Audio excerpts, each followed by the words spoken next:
ناظرین کرام، اگلا پروگرام ہے راہ عمل۔ سیدنا عمر بن خطاب رضی اللہ تعالیٰ عنہ کا ایک جملہ سونے کے حروف سے لکھنے کے لائق ہے۔ فرمایا کرتے تھے لا اسلام الا بجماعہ ولا جماعت الا بامارہ ولا امارت الا بطاعہ۔ کیا جملہ ہے!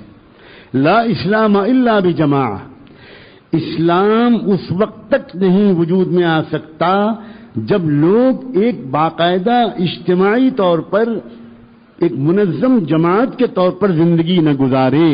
الگ الگ نیکیاں کرتے رہو گے تب بھی یہ پورا اسلام نہیں ہوگا۔ اور فرمایا ولا جماعت الا بامارہ، اور اجتماعیت تب پیدا ہوگی جب مسلمان ایک امیر کے ماتحت ہو، تب پیدا ہو۔ کتنا صاف لفظ ہے سیدنا عمر، کتنی صاف گفتگو ہے، کوئی اشاروں کنایوں کی بات نہیں۔ ولا جماعت الا بامارہ ولا امارت الا بطاعہ، اور فرمایا اور عمارت اس وقت قائم ہوگی جب لوگوں کے اندر اپنے امیر کی ماننے کی استعداد ہو، ماننے کا مزاج ہو، اطاعت کا مزاج ہو۔ لوگ کہتے ہیں کہ آج کل مسلمانوں میں قیادت کی بہت کمی ہے۔ میرا خیال ہے کمی نہیں ہے بلکہ زیادتی ہے۔ ہر تیسرا آدمی قائد ہے۔ ہوٹل میں 2 روپے کی چائے کا آرڈر کر کے پورے ملک کے مسائل پر بحث کرتا ہے ہر شخص، اور جب چائے ختم ہو جاتی ہے تو مسائل بھی حل ہو جاتے، پھر سب چلے جاتے۔ ہر شخص قائد ہے۔ یہ بالکل ایسے ہی کہ جیسے ہر شخص امام ہے۔ اللہ تعالیٰ کی طرف سے صلاحیتوں کی تقسیم ہوتی ہے۔ شہد کی مکھیاں بھی چاہے ہزاروں ہوں لیکن کوئی ایک ان کا قائد ہوتا ہے، کوئی ایک ان کا راجا اور کوئی ایک ان کی رانی ہوتی ہے، اور وہ پورے ڈسپلن کے ساتھ اس کو فالو کرتے ہیں۔ آج تک ہم نے نہیں دیکھا کہ شہد کی مکھیوں میں کوئی الیکشن ہوا ہو۔ آج تک ہم نے نہیں دیکھا کہ شہد کی مکھیوں میں کوئی بغاوت ہوئی ہو۔ چونٹیوں کو دیکھیے کس طرح چونٹیاں ایک لائن بنا کے جاتی ہیں۔ ابھی تھوڑی دیر کے بعد دیکھیے گا جب کھانا لگے گا تب پتہ چلے گا کہ یہ جتنی دیر سے بیٹھے ہوئے بات سن رہے تھے یہ کچھ مردہ تھے جن کے کانوں میں آواز نہیں جاتی تھی، جو اردو سمجھتے نہیں تھے، یہ شمالی کوریا سے آئے تھے۔ ابھی بیٹھے ہیں تو ایسا لگ رہا ہے کہ یا حضرت جبریل کے پوتے ہیں یا نواسے ہیں، اور تھوڑی دیر کے بعد جب کھانا لگے گا تو ایسا لگے گا کہ خاندانی طور پر بدماش لوگ ہیں۔ صاف کہہ رہا ہوں، آج دروازے بند کر دینا، کوئی بھاگنے بھی نہ پایا۔ ایسے معلوم ہوگا کہ جیسے ابھی جب بیان میں تو آج اس طرح کا ہو نہیں رہا کہ آپ رو رہے ہوں، لیکن تھوڑی دیر کے بعد جیسے دسترخوان لگے گا، کہاں کا اکرام مسلم، کہاں کا ایثار، ارے میری لوکل، ارے میری ٹرین، ارے مجھے ابھی جانا ہے، ارے مجھے پہلے جانا ہے، اور وہاں داماد آ رہے ہیں، آج وہاں بھانجے بھتیجے آ رہے ہیں، آج وہاں فلاں آ رہا ہے، جلدی سب ختم۔ معلوم ہوگا کہ جیسے بالکل بدسریقہ، پھوہڑ، بے دین، بدتمیز، بے ادب لوگوں کا مجمع ہے۔ میں بہت سخت لفظ اور زیادہ استعمال کر سکتا ہوں، اتنی حرکتیں آپ لوگ کرتے ہیں۔ یہ دینداری نہیں ہے، یہ بالکل دینداری نہیں، بالکل دین نہیں ہے۔ اب 1000 روئیں، اللہ تعالیٰ کو اس رونے سے کوئی اثر نہیں پڑے گا۔ ہم 20 سال سے ایثار پر بیان سن رہے ہیں اور کر رہے ہیں، اور صحابہ کے واقعات کہ وہ زخمی اس نے پانی پلانے کے لیے گیا، اس نے پانی پکار لیا، تو اس زخمی نے کہہ دیا کہ اس کو پلا دو، اور وہ اس کے پاس چلا گیا، اور وہاں پہ تیسرے نے کہہ دیا پانی، تو اس نے کہہ دیا اس کو پلا دو، اور پھر اس نے جان دے دی مگر پانی نہیں پیا۔ یہ بیان سنتے سنتے بڈھے ہو گئے، مگر جب وقت آتا ہے عمل کا، کبھی لوکل ٹرین ہے، وہ ایثار والے مر گئے، موت کو گلے لگا لیا، لیکن اپنے کو دوسرے سے پہلے نہیں کیا۔ یہاں 10 منٹ کی وجہ سے سب دین کے بغیے اجڑ دیتے ہیں۔ یہ وہ دینداری ہے جو بالکل جھوٹی دینداری ہے، یہ ادھوری دینداری ہے، یہ بالکل دین نہیں ہے۔ ہم نے سلیقے کو، حسن انتظام کو، حسن تدبیر کو، ڈسپلن کو، وقت کی پابندی کو دین سے نکال دیا۔ اور ایک بات اچھی طرح یاد رکھیں، حضرت مولانا الیاس رحمۃ اللہ علیہ کے ملفوظات میں چھپا ہوا ہے کہ جب تک مسلمان آپس میں آداب، اخلاق اور معاشرت والی دینداری پر نہیں آئیں گے، اور جب تک مسلمان معاملات میں ایک دوسرے کو نقصان سے بچانے والے معاملات نہیں کریں گے، تب تک دنیا کی حکومت ان کو نہیں دی جائے گی۔ فقیہ تھے وہ، بلا شبہ فقیہ تھے، دین کی روح کو سمجھنے والے لوگوں میں سے تھے۔ مغرب کو دنیا کی حکومت اللہ تعالیٰ نے کیوں دی ہوئی ہے؟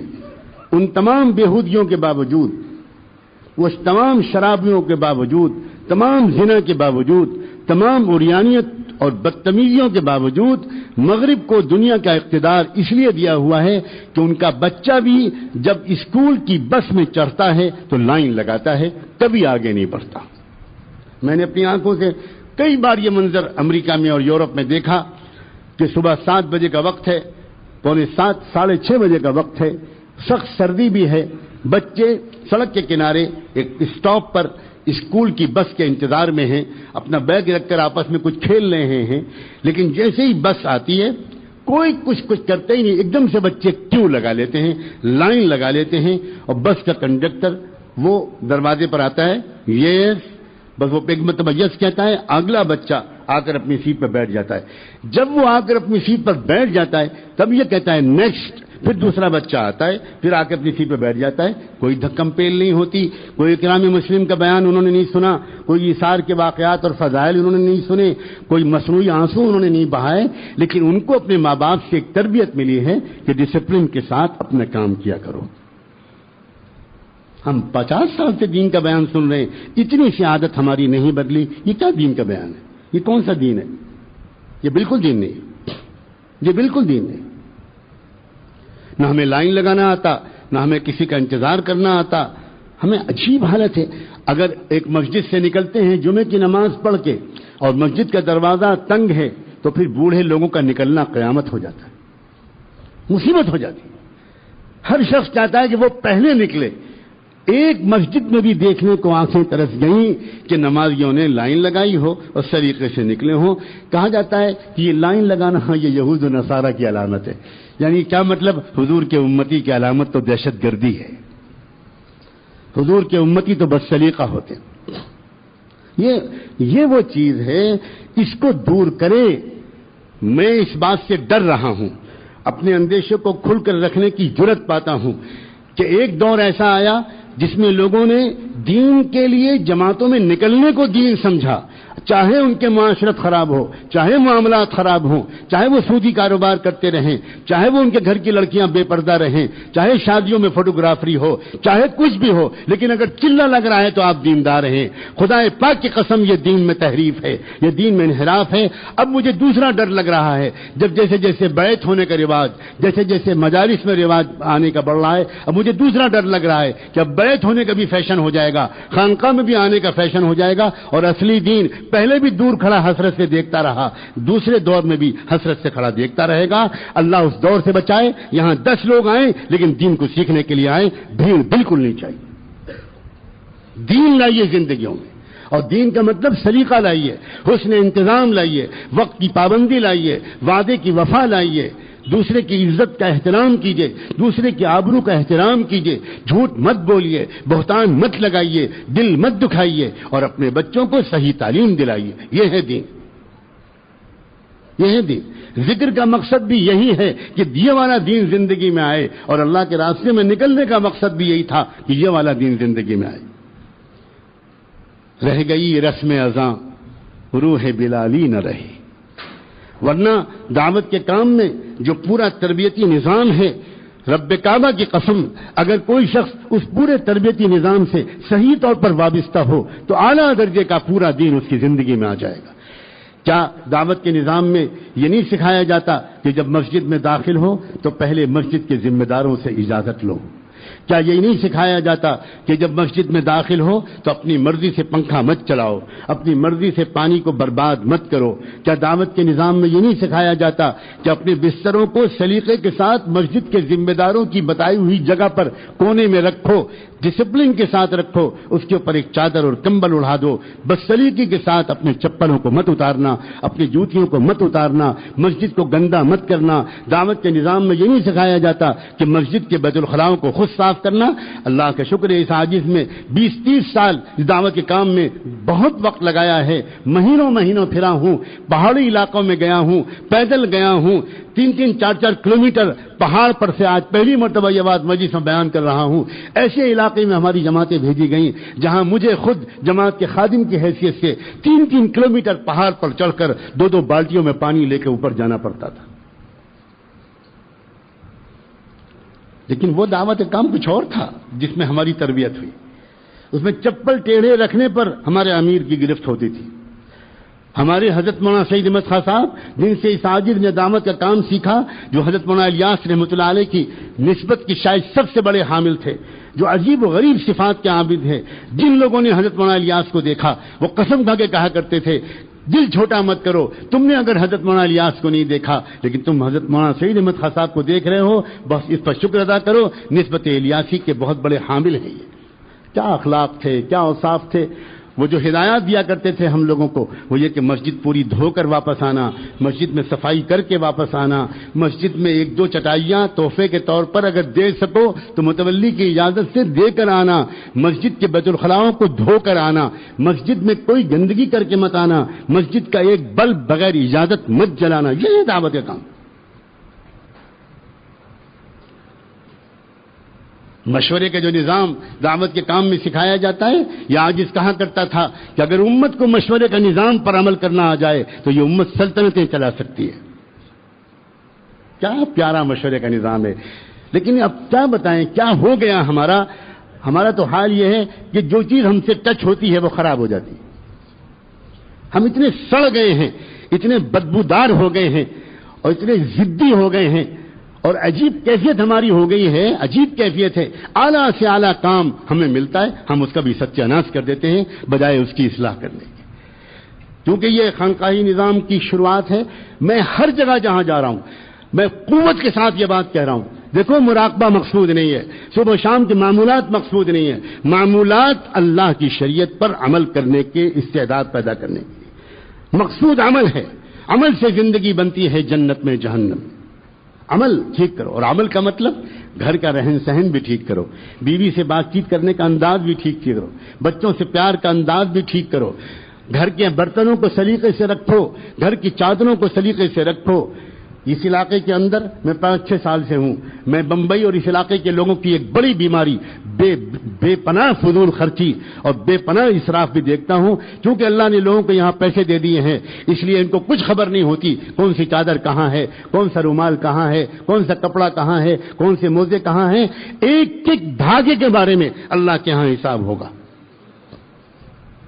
کیا ہے یہ؟ کون سا دین ہے بھائی؟ یہ بالکل دین نہیں ہے. دین حضرت والد صاحب تو فرمایا کرتے تھے میرے والد ماجد رحمۃ اللہ علیہ کہ یہ جو تم لوگ بولتے ہو، تقریر کرتے ہو، اس میں 2-3-4 لفظ استعمال کرتے ہو، مجھے تو ڈر لگتا ہے الفاظ کے اسراف کا بھی مواخذہ ہوگا. یہ کہا کرتے تھے.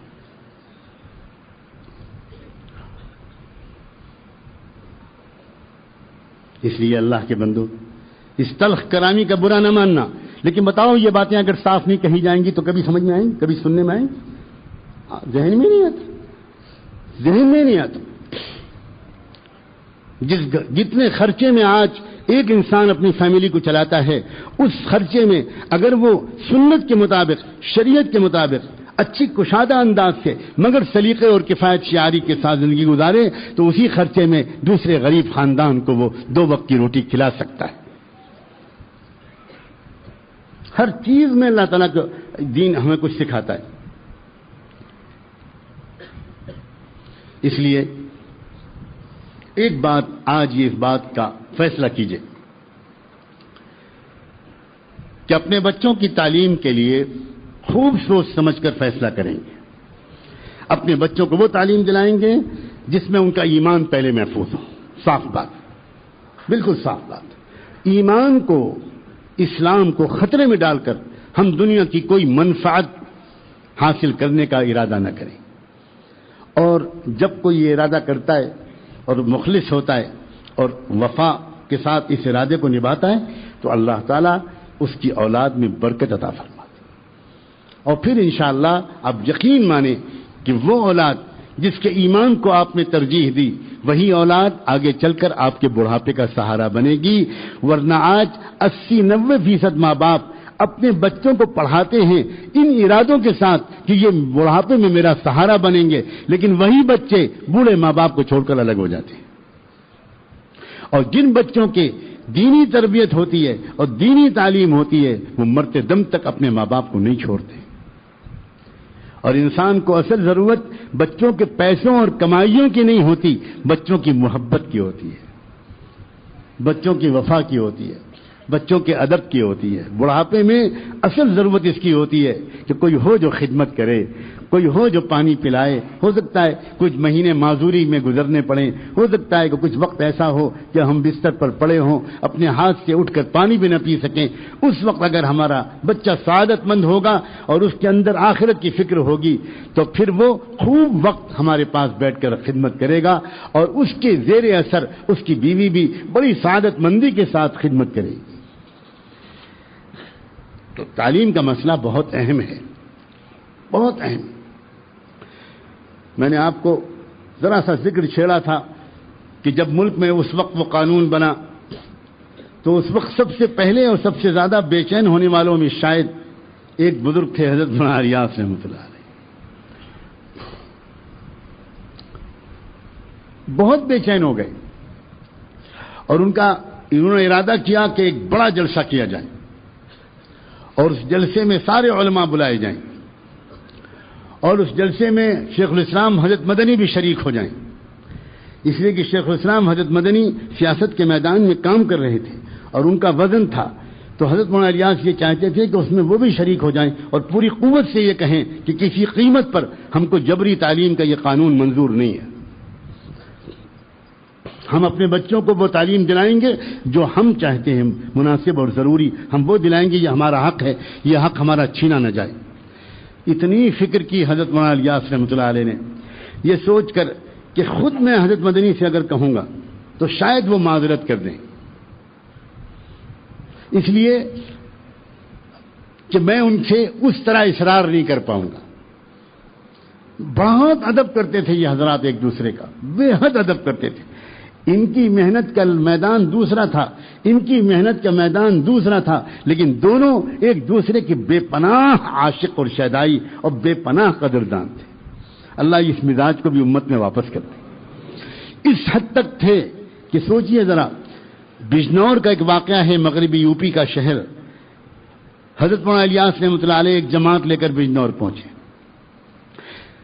محنت کر کے گشت کر کے جماعت نے کچھ لوگوں کو جمع کیا، کچھ لوگ جمع ہوئے، ابتدائی دور تھا، 10-20 لوگ جمع ہوتے ہوں گے۔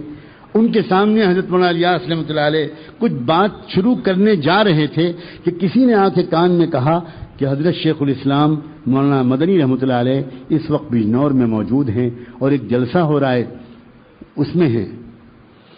تو حضرت مولانا الیاس رحمۃ اللہ علیہ ایک دم سے فرمانے لگے کہ بھائی حضرت شیخ الاسلام یہاں ہوں اور میں یہاں بیٹھا رہوں، یہ ہو نہیں سکتا، آؤ بھائی سب لوگ چلتے ہیں ان کے بیان کو سنتے ہیں۔ اور بہت تاریخ ساز واقعہ ہے کہ وہاں حضرت مدنی سے کسی نے کہا جب وہ ان کی تقریر شروع ہونے والی تھی کہ حضرت اس وقت بڑے حضرت دہلوی یہاں آئے ہوئے ہیں۔ کہنے لگا اچھا، ایک دم سے کھڑے ہوئے اپنی عبا پہنتے تھے، عبا کو اٹھایا اور کہا کہ بھئی بڑے حضرت دہلوی بجنور میں موجود ہوں اور میں یہاں بیٹھا رہوں، یہ ہو نہیں سکتا، آؤ بھئی سب لوگ وہیں چلیں۔ سیاسی جلسے میں یہ ادھر سے چلے، وہ ادھر سے چلے، اور راستے میں یہ دونوں ایک دوسرے کو ملے۔ حضرت آپ کہاں؟ ارے ہم تو آپ کیا خدمت میں حاضر ہو رہے ہیں۔ اور آپ کہاں؟ حضرت ہم تو آپ کا بیان سننے کے لیے حاضر ہو رہے ہیں۔ یہ محبت ہوا کرتی تھی ان تمام اکابر میں جو دین کے مختلف میدانوں میں محنتیں کیا کرتے تھے۔ یہ چیز اللہ ہم کو واپس کر دے، بہت بڑی دولت ہے۔ تقاضے بہت ہیں، دین کے تقاضے بہت ہیں، امت کی ضروریات بہت ہیں۔ ایک محنت سے سارے تقاضے پورے نہیں ہو سکتے۔ ہمیں سب کی قدر کرنی ہے، ہمیں سب کو دیکھنا ہے۔ اب جیسے مثال کے طور پر میں نے ابھی تعلیم ہی کی بات کہی، ظاہر ہے یہ ایک الگ محنت ہے، اور عجیب بات ہے کہ وہ جو قانون اس وقت ان بزرگوں کی قربانیوں کے نتیجے میں واپس لینا پڑا حکومت کو، ان کی عظیمت کے نتیجے میں واپس لینا پڑا، جبریہ قانون نہیں چلنے دیا گیا اور واپس لینا پڑا حکومت کو۔ ہمارے اکابر نے اتنی مضبوطی کے ساتھ بات کہی کہ حکومت لرز گئی اور ڈر گئی، اور اس نے واپس لے لیا کہ نہیں نہیں نہیں، یہ ہم واپس لیتے ہیں، اب تعلیم کا مسئلہ جبری نہیں ہے، اختیاری ہے، جس کا جی چاہے وہ جہاں پڑھائے۔ ہم مانتے ہیں کہ یہ بھی تعلیم اور یہ بھی تعلیم۔ اس واقعے کو گزر گئے اب تک تقریباً 70-75 سال، لیکن 70-75 سال کے بعد یہ سانپ دوبارہ نکلا ہے۔ اب دوبارہ بالکل ٹھیک اسی طرح کا قانون اس وقت بنا ہے، بلکہ اس سے بھی زیادہ خطرناک اور اس سے بھی زیادہ مضحکہ خیز، اور عنوان اس کا بھی اتنا ہی خوبصورت ہے، بلکہ اور زیادہ خوبصورت ہے۔ اس وقت تو خالی جبری تعلیم کو کہا گیا تھا، اب کہا جا رہا ہے right to free and compulsory education, مفت تعلیم۔ سبحان اللہ، اتنی اچھا قانون، ہر بچے کو لازمی طور پر مفت تعلیم حاصل کرنے کا حق ہے۔ کوئی بچہ اگر تعلیم نہیں پائے گا تو ہم اس کے والدین کو گرفتار کریں گے، اس کو جرمانہ لگائیں گے، ان کو جیل میں ٹھوسیں گے، اس لیے کہ بچے کا یہ لازمی حق ہے کہ وہ تعلیم پائے، اور بچے کا یہ بھی لازمی حق ہے کہ وہ مفت تعلیم پائے۔ کتنا اچھا قانون ہے، دیکھنے میں کتنا اچھا لگتا ہے۔ دجال کی ہر بات دیکھنے میں اچھی لگے گی، یہ بالکل سمجھ لیجیے، یہی دجالیت کہتے ہی اس کو ہیں کہ نظر جو چیز آ رہی ہو بہت اچھی ہو اور اندر سے وہ بہت خراب ہو، اپیئرنس بہت خوبصورت ہو اور ریئلٹی بہت خراب ہو، یہی ہے دجال۔ دجال کہتے ہی ڈسیپشن کو ہیں، دی گریٹسٹ ڈسیپٹر، پوری انسانی تاریخ کا سب سے بڑا دھوکے باز۔ دجل کے معنی ہی ہوتے دھوکے کے۔ اب جب یہ قانون بنا پھر وہی مسئلہ پیش آیا، ہمارا جو بعض دانشور طبقہ تھا وہ کہنے لگا واہ واہ کتنا اچھا قانون ہے، واہ واہ واہ واہ، ہر بچے کو لازمی طور پر مفت تعلیم ملے گی، کتنا اچھا قانون ہے۔ لیکن یہ تو لفافے کا مضمون ہے، اندر پڑھیے کیا لکھا ہے۔ اندر پڑھیے تو اس میں یہ لکھا ہے کہ ہم صرف اس تعلیم کو تعلیم مانیں گے جو سرکاری طور پر ریکگنائز تعلیم دی جا رہی ہوگی، ہم صرف اس تعلیم کو تعلیم مانیں گے، باقی کوئی اگر کہیں پڑھ رہا ہوگا تو ہم یہ مانیں گے کہ وہ تعلیم نہیں پڑھ رہا، تعلیم حاصل نہیں کر رہا۔ اب کسی مدرسے کا استاد یا کسی مدرسے کا محتمم یا کسی مدرسے کا بچہ اگر یہ شکایت کر دے کہ ہم کو وہ کورس نہیں پڑھایا جا رہا تو محتمم صاحب بھی بند ہو جائیں گے، مدرسے کے پوری مینیجنگ کمیٹی بھی بند ہو جائے گی، مدرسے کے استاد بھی بند ہو جائیں گے اور اس بچے کے پیرنٹس بھی بند ہو جائیں گے۔ یہ کیا ہے؟ یہ وہی چیز ہے جس کو میں نے ابھی بیان کیا کہ کہیں نہ کہیں کیڑا کل بلاتا ہے اور اندر ایک بے چینی ہوتی ہے کہ بھئی یہ کیا ہو رہا ہے، اور ہم اس بے چینی کو نہ شکایت کے طور پر بیان کر رہے ہیں، نہ ہمیں کوئی غصہ ہے، نہ ہمیں کوئی ٹینشن ہے، کوئی مسئلہ ہی نہیں۔ زندہ قوموں کو تو یہ مسائل درپیش ہوتے ہی ہیں، اگر یہ مسائل نہ ہوں تو تعجب ہے، اگر مسائل درپیش ہوں تو کوئی تعجب نہیں، لیکن ضرورت اس بات کی ہے کہ ہم کو ان مسائل کا شعور ہو، ہم کو پتہ ہو کہ کیا ہو رہا ہے، اور ہم اس سلسلے میں اپنی ذمہ داریوں کو ادا کریں۔ اب اس سلسلے میں ایک بات ابھی اس وقت آپ کے سامنے یہ عرض کرنی ہے، جب یہ بات چھڑی گئی ہے تو کہ کوئی شک نہیں کہ اس دور میں اس بات کی ضرورت شدید ہو گئی ہے کہ ہمارے بچے کوئی ایسی تعلیم پالیں جس تعلیم کے ذریعے سے ان کو دینی تعلیم بھی مل جائے اور یہ جو ماڈرن دنیاوی تعلیم ہے یہ بھی مل جائے. کوئی شک نہیں کہ اس دور میں خود دین کا تقاضا یہ ہے، کیونکہ وہ علماء اگر ایسے علماء تیار ہوں جو علماء اچھے انگریزی جانتے ہیں، سائنس جانتے ہیں، میتھمیٹکس جانتے ہیں، فزکس اور کیمسٹری جانتے ہیں، دیگر علوم سے واقف ہیں، دنیا کی تاریخ پڑھی ہے انہوں نے، وہ زبان جانتے ہیں جس زبان میں وہ اپنی بات لوگوں سے کہہ سکیں، تو یقینی طور پر ایسے علماء اللہ کے دین کو بہتر طریقے پر پیش کر پائیں گے، لوگوں کے سوالوں کے جوابات دے پائیں گے، لوگوں کے اشکالات کا جواب دے پائیں گے، وہ زبان بول پائیں گے جو آج کل کے لوگ سمجھتے ہیں.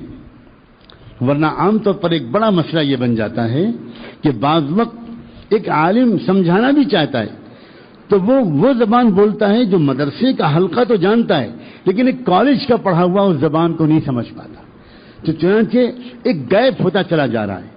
اس لیے دنیاوی اور معاشی مصلحتوں کی خاطر ہی صرف نہیں بلکہ اصل میں دین اور دین کی محنت کے تقاضا یہ ہے کہ اب ایسی تعلیمی ادارے بھی ہمارے یہاں قائم ہوں جن تعلیمی اداروں میں یہ دونوں تعلیمیں یکجا طور پر دی جائیں اور ایک ایسا نظام بن جائے کہ کم سے کم بنیادی طور پر اتنی تعلیم مل جائے کہ یہ بچہ قرآن کو بھی سمجھتا ہو، احادیث کو بھی سمجھتا ہو، بنیادی مسائل بھی جانتا ہو، دین کو اچھی طرح سمجھتا ہو، دینی ماحول کے اندر اس کی پوری تربیت ہوئی ہو، وہ نماز کا پابند ہو، سنتوں کا پابند ہو، اور ساتھ ساتھ وہ بچہ ان تمام علوم کے اندر بھی اچھی تعلیم پائے ہوئے ہو، یہاں تک کہ آگے چل کر ایک اسٹیج تک پہنچنے کے بعد پھر فیصلہ کیا جا سکے کون بچے باقاعدہ آگے چل کر مکمل عالم بنے، اور انہی بچوں میں سے جو بچے بنیادی تعلیم دونوں کی لے سکے یہی بچے آگے چل کر یہ انجینئر بنے، یہ ماہر قانون بنے، یہ ڈاکٹر بنے، تاکہ یہ جو ڈاکٹر اور انجینئر بنے یہ خود دین کو سمجھنے والا بنے، اور یہ جو عالم بنے یہ دنیا کو سمجھنے والا بنے. یہ بلا شبہ اس دور کا تقاضا ہے، اور اللہ کا کرم ہے کہ مختلف علاقوں میں اللہ کے بندوں نے اس لائن کی محنتیں شروع کی ہیں. ہمارا فرض ہے کہ ہم دعا کریں دل سے کہ اللہ تعالیٰ ان کوششوں کو کامیاب فرمائے، ان میں برکت نصیب فرمائے، اور ہم خود پتہ لگائیں اس بات کا کہ کون سا وہ علاقہ ہے، کون سا وہ ادارہ ہے، کہاں ہم اپنے بچے کو داخل کریں. پتہ لگانے والے کو معلوم ہو ہی جاتا ہے، جو تلاش کرتا ہے، جس کے اندر جستجو ہوتی ہے، تو جب فکر پیدا ہوگی تو پھر آپ تلاش بھی کریں گے. آج کے مجلس میں یہ فکر پیدا کرنا اس عاجز نے چاہا کہ یہ مسئلے کو سنگین سمجھیں، اس مسئلے کو معمولی مت سمجھیں. اسی ضرورت کو پورا کرنے کے لیے ایک ارادہ یہاں اللہ کا فضل ہے کیا گیا ہے، ہمارے اپنے بڑوں کے ایما پر، ان کے مشوروں پر، ان کی دعاؤں اور توجہات کے نتیجے میں کچھ امید ہے کہ اللہ تعالیٰ جس طرح یہ کام چلا رہے ہیں اور علماء کی تربیت کا بھی ایک ادارہ الحمدللہ یہاں پر چل رہا ہے جس سے بہت اچھے نتیجے نکلنے کی امید ہے، اسی سلسلے کو آگے بڑھاتے ہوئے یہاں ایک ارادہ اپنے ساتھیوں کے مشورے سے یہ کیا گیا ہے کہ اللہ نے چاہا تو یہاں بھی ایک چھوٹے سے پیمانے پر ایک ایسا ہی مدرسہ، ایک ایسا ہی ادارہ یہاں بھی قائم کیا جائے گا. اللہ تعالیٰ قبول فرمائے. ابھی چند دنوں پہلے اس کے کچھ شدید ضرورت سامنے آئی، آپس میں مشورہ ہوا، اللہ کے نام پر، اللہ کے اعتماد پر یہ طے کر لیا گیا کہ بس یہاں کام شروع ہو جائے. یہ جگہ جو اس طرف تھوڑی سی پڑی ہوئی ہے جس میں یہ سوئمنگ پول بھی بنا ہوا ہے جو استعمال بھی نہیں ہوتا، وہ تو پہلے سے بنا ہوا تھا جب یہ جگہ ہاتھ میں آئی تھی. اب اس جگہ پر چند کمرے بنا کر انشاءاللہ رمضان کے بعد سے ایک چھوٹے سے پیمانے پر ایک مدرسے کے آغاز کا ارادہ کیا گیا ہے. یہ مجمع ایسا ہوتا ہے کہ دل چاہتا ہے کہ ایسے مجمع میں دعا ہو جائے تو شاید اللہ تعالیٰ اس مجمع کی برکت سے قبول فرمائے.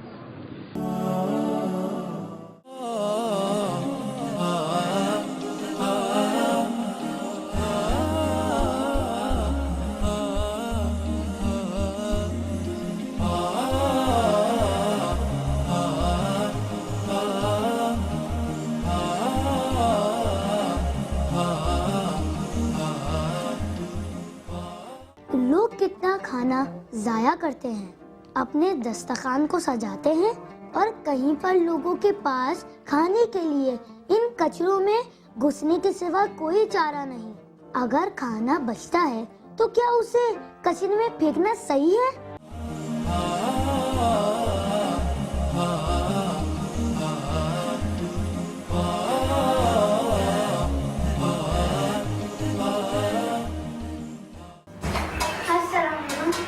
وعلیکم السلام بیٹے۔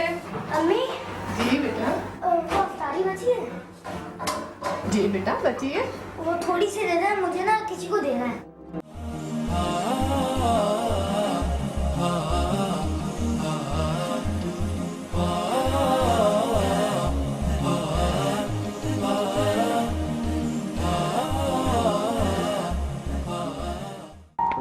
سنو، تم نے کھانا کھایا؟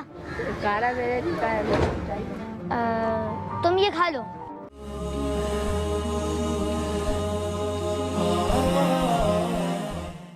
کھانا نہ پھینکیں، نہ ضائع کریں، کیونکہ اس سے کھانے سے نہ جانے کتنے غریبوں کے پیٹ بھر سکتے ہیں۔ اپنے ارد گرد نہ دیکھیں کہ آپ کے پاس ہے 1 منٹ کی یہ سوچ اور 1 منٹ کی نیکی کا جذبہ۔